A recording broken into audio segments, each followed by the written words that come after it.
McKinney.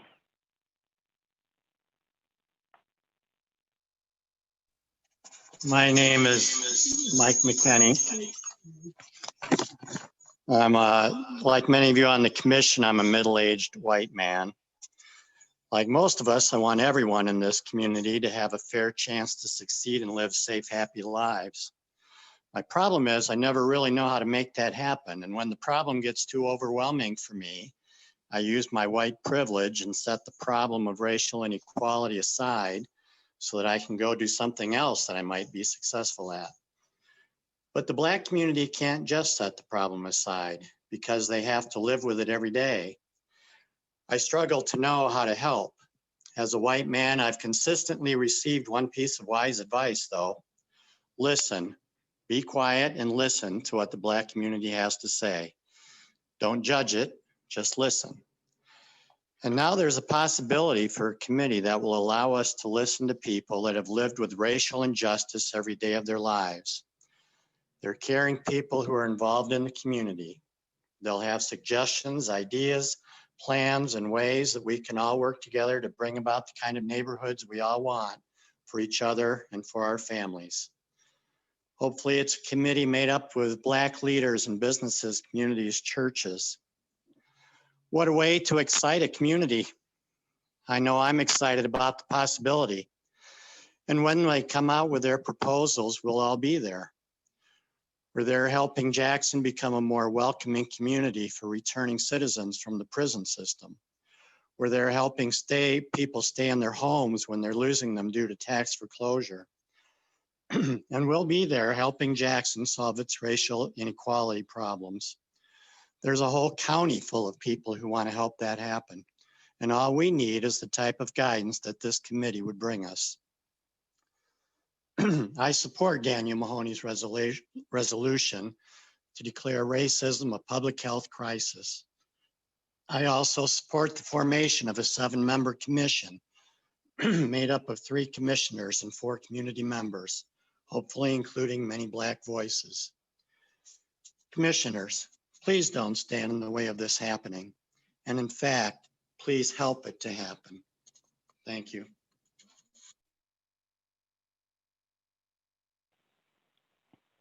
Rebecca McKinney. Hello, my name is Becky McKinney and I live in Parma. It's my honor to speak today on behalf of the Jackson Reparations Study Group and the Jackson Area Civil Rights Awareness Group. I'm also a member of the Racing for Equity Group and Nation Outside. Many of the members of these groups were on a march today, trying to send a message again that Black lives do matter. Unfortunately, people in our country have long heard the opposite message. No one kneels on a man's neck for 8 minutes and 46 seconds, knowing he is being videotaped, ignoring the pleas of bystanders to stop, eventually killing the man in broad daylight, unless he somehow got the message that he will get away with it. A message reinforced throughout the country in one lost life after another. That message is received loud and clear by our fellow citizens of color. Imagine the trauma of seeing news reports about the deaths of George Floyd, Rayshard Brooks, Breonna Taylor, Sandra Bland, and many others, and then having to step out the door the next day and go to school or work. Will you come back home at night? Will your parent, your spouse, your children be all right? Or will they be in the next viral video? Imagine the physical impact of living with that continual trauma. As noted in a recent Rolling Stone article, racism is a public health crisis because it is a burden on society that will get worse without a lot of work on the part of all citizens. It impacts people of color more than others. Preventative strategies could help, but these strategies have not been devised nor implemented. We white people don't know what this is like. We live in our own bubbles, believing that everyone has the same experience and opportunity that we do. We don't know all that we don't know. Living in Parma, I can believe that racism is somewhere out there, not affecting me, until I learned from friends that people of color do not feel safe living in my community. And they do not come to the west side of Jackson County because they consider it a dangerous place for people who look like them. This is not what I want for my hometown. We white people need to listen to the experiences of those who don't live in our bubble. Talking about racism is not a personal attack on white people, it is a cry for justice. It is up to us to learn the things we don't know.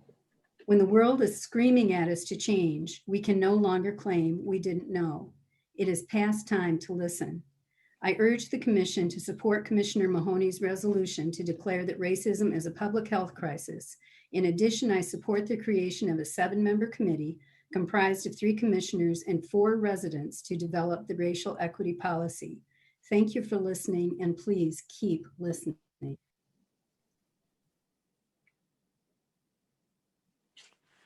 Terry McKinnon. Hello, my name is Terry McKinnon. I live in Leone Township. Thank you for listening to me tonight.